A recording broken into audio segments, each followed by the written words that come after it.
State Andhra Pradesh state government employees CPS amount ఇప్పటి వరకు ఈ 3 స్కీమ్స్‌లో ఇన్వెస్ట్ చేశారనమాట.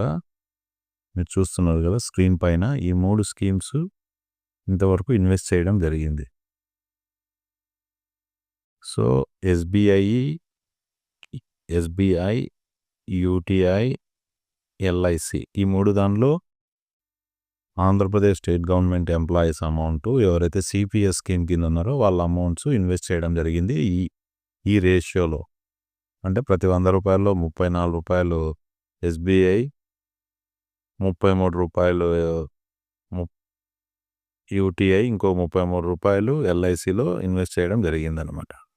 సో, పోనీ రిటర్న్ చూద్దాము అంటే దాదాపు ఇప్పుడు మీరు స్క్రీన్ మీద చూస్తున్నది ఒక ఎంప్లాయీది. అతను దాదాపు 12 ఇయర్స్ అయింది సర్వీస్ చేయబట్టి. వాళ్ళ ఆర్ఓఐ చూస్తే 8.32 ఉందన్నమాట. సో, ఇంత తక్కువ ఆర్ఓఐతో మంచి కార్పస్ జనరేట్ చేయడం చాలా కష్టం అన్నమాట. State governments CPS employees amounts SBI, UTI, LIC ఫండ్స్లో ఇన్వెస్ట్ చేస్తాయనేది మనకు తెలుసు. వాటి రిటర్న్స్ ఎలా ఉన్నాయనేది చూద్దాం. ఇది ఎన్పిఎస్ అఫీషియల్ వెబ్సైట్ అనమాట. దాంట్లో రిటర్న్స్, స్కీమ్ రిటర్న్స్ అని ఉంటుంది.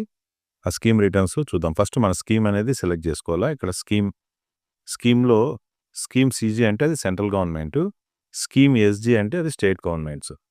సో, మనకు తెలుసు స్టేట్ గవర్నమెంట్స్ ఎక్కడెక్కడ ఇన్వెస్ట్ చేస్తాయనేది మనకు ఆల్రెడీ తెలుసు. LIC, SBI, UTI. సో, అక్కడ మనకు ఇన్వెస్ట్ చేస్తాయన్నమాట. సో, ఇది 1 ఇయర్ రిటర్న్. 1 ఇయర్ రిటర్న్ ఎలా ఉందనేది మీరు చూడొచ్చు. 7.55, 6.67, 7.59 ఇదేమంత గొప్ప రిటర్న్ కాదన్నమాట. అట్లా 3 ఇయర్స్ చూడండి. 7.86, 7.54, 7.86. 5 ఇయర్స్ 8.48, 8.02, 8.38. 7 ఇయర్స్ 8.88, 8.8, 8.88. 10 ఇయర్స్ చూద్దాం. 10 ఇయర్స్ 8.5, 8.49, 8.58. సిన్స్ ఇన్సెప్షన్ అంటే ఈ స్కీమ్ స్టార్ట్ చేసినప్పటి నుంచి చూస్తే 9లో ఉందన్నమాట. అసలు ఎఫ్డీలోనే మనము మంచి రిటర్న్స్ దాదాపు 7% రిటర్న్స్ అనేది వస్తూ ఉంటాయి. ఎఫ్డీ కంటే జస్ట్ 1.5% రిటర్న్ దీంట్లో ఎక్కువ వస్తుంది. అంతకు మించి రావట్లేదు. సో, ఈ స్కీమ్స్ ఎప్పుడు స్టార్ట్ చేశారనేది కూడా ఇక్కడ చూడొచ్చు మీరు.